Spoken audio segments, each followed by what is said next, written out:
In a world of superheroes, space adventures and horror stories, every now and again it's nice to watch a film that brings everything down to earth and is purely relied on with the actors and their performances. I swear. I do, I swear.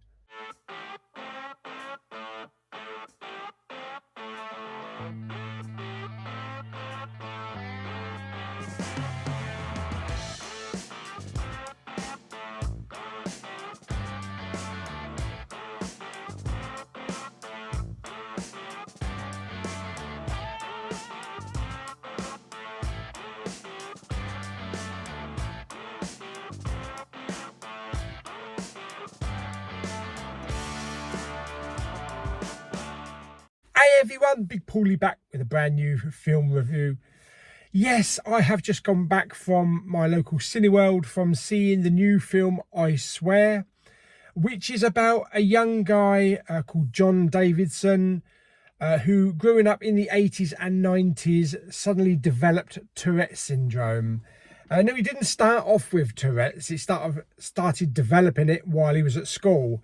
And he had all these tics and swearing and uncontrollable bursts. And of course, nobody understood it. Nobody understood what was going on. They all thought that he was just messing about and annoying people.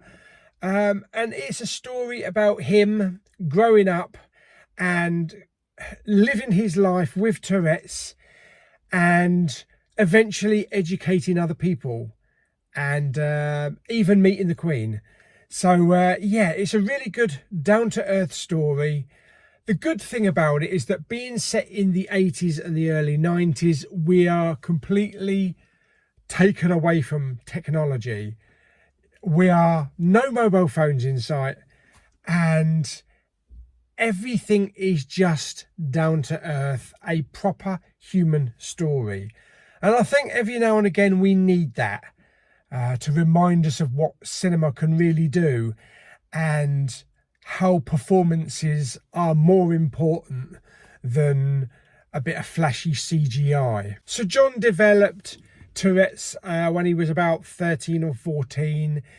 And we see those early years, his struggles at home, his parents, you know, not believing that really there's anything wrong medically and that he's just messing about, and unfortunately you end up with a broken family. And then we skip forward about 13 years and then we catch up with him now as Robert Aramayo. He did a brilliant performance. Surely he's got to be up for some kind of awards, BAFTA Film Awards, or maybe even leading actor in the Oscars. Why not?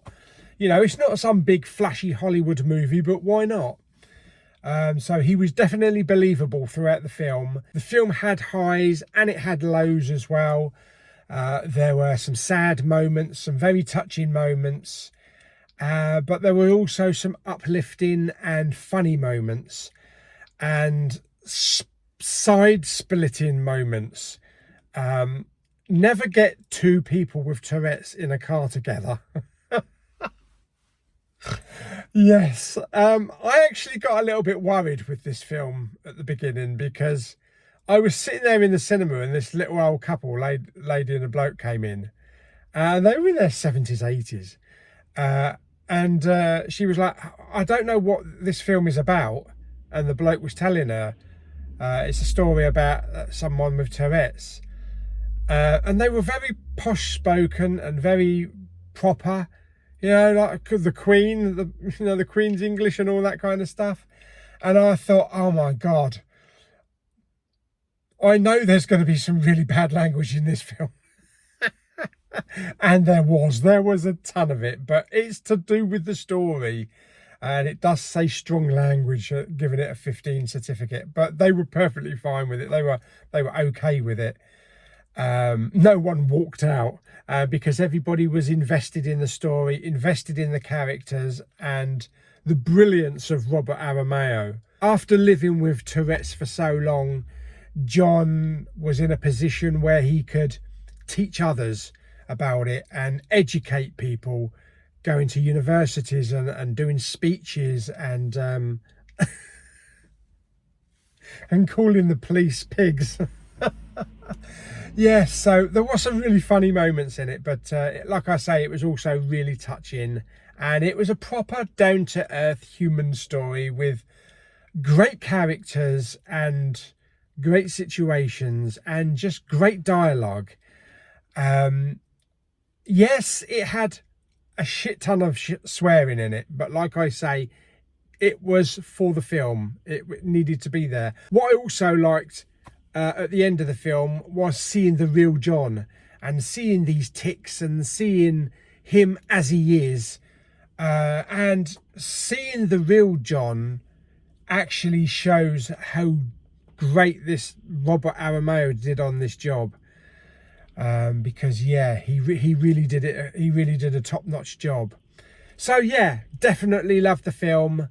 It definitely will be a keeper, because although it can be a one-time watch, it's the performances. It's the performances and knowing this character and following this journey. So definitely. So how am I going to rate I Swear?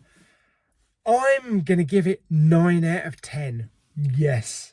It was 2 hours. 2 hours of engrossing, brilliant storytelling, brilliant acting, and just a great little human story that is also educational as well. Yeah. One thing that I thought about on the way home, you know, they have like sing-along versions of films where you can go to the cinema and you can sing along with everybody else.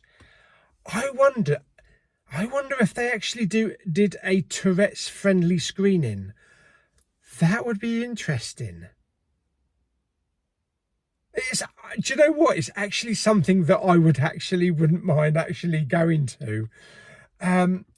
Just to see, to be in that environment and to see everything that's going on around you and to hear and feel everything that's going on around you. I think that would be quite educational as well.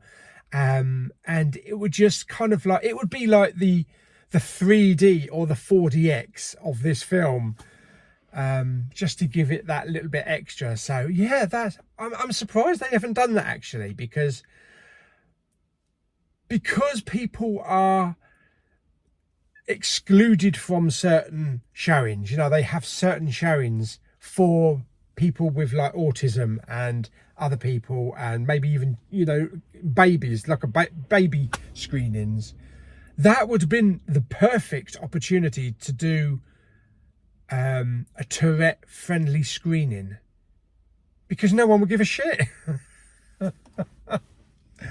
Anyway, so there we go. That's my thoughts on I Swear. So hope you enjoyed the video. If you did, like it by giving it some thumbs up. Don't forget to subscribe, comment and share. And I'll see you on the next video very soon. Bye bye.